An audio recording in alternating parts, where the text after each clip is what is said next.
Did you know that hacking into someone's online account and taking over their digital life can be as simple as asking for their password? If that sounds impossible, watch this clip to see how easily it can happen. We're talking about cybersecurity today and how safe people's passwords are. What is one of your online passwords currently? It is my dog's name and the year I graduated from high school. Oh, what kind of dog do you have?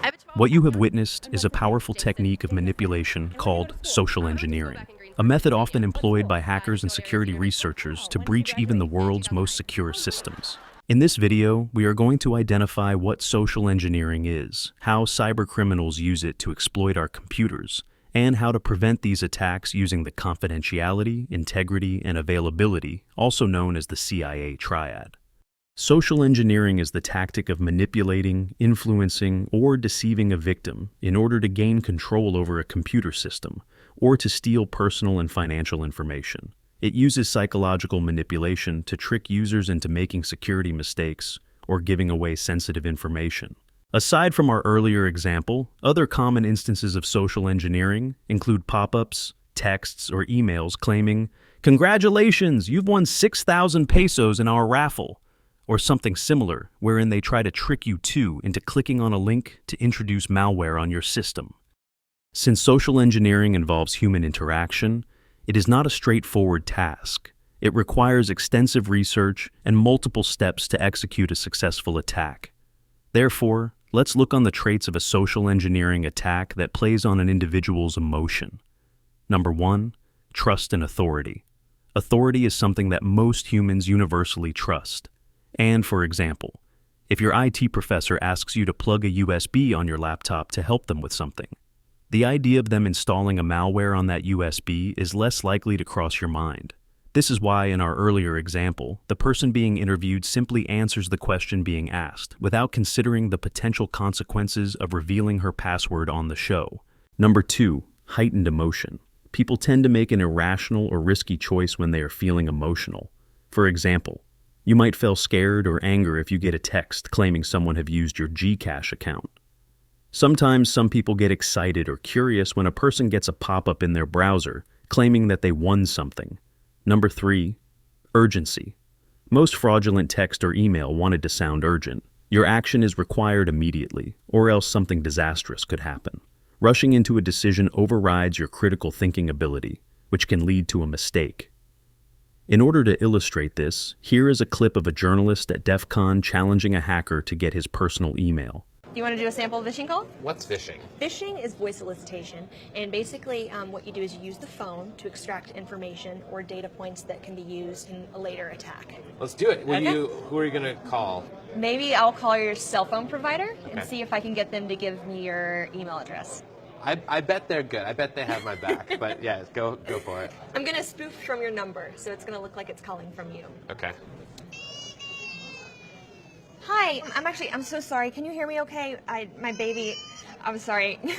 my husband's like, we're about to apply for a loan and we just had a baby and he's like, get this done by today. So I'm so sorry. I can't call you back.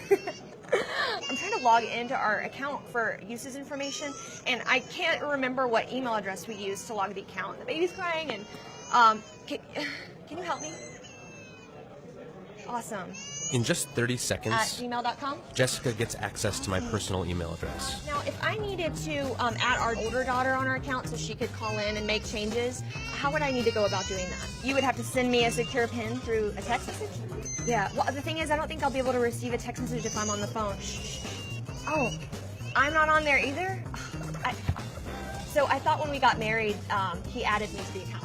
Jess uses my girlfriend's name and a fake social security number 5127. to set up her own personal access to my account. Wait, I'm sorry, so there's no password on my account right now? Can I set that up? She even gets the support person to change my password. Thank you so much for your help today. So she just basically blocked me out of my own account. I'll get her fed after this. All right, thank you. In the video, the hacker demonstrates how urgency and heightened emotions can manipulate a customer service representative into revealing sensitive information. We can see that the crying baby serves as a distraction and heightens the sense of urgency. The hacker uses this emotional manipulation to pressure the customer service representative into bypassing standard security procedures. Also, by acting distressed and overwhelmed, the hacker exploits the representative's empathy and desire to help.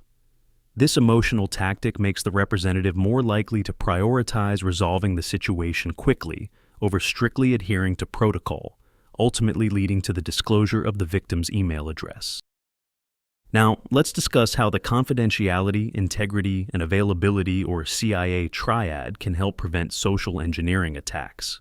The CIA Triad is a fundamental model for developing security systems.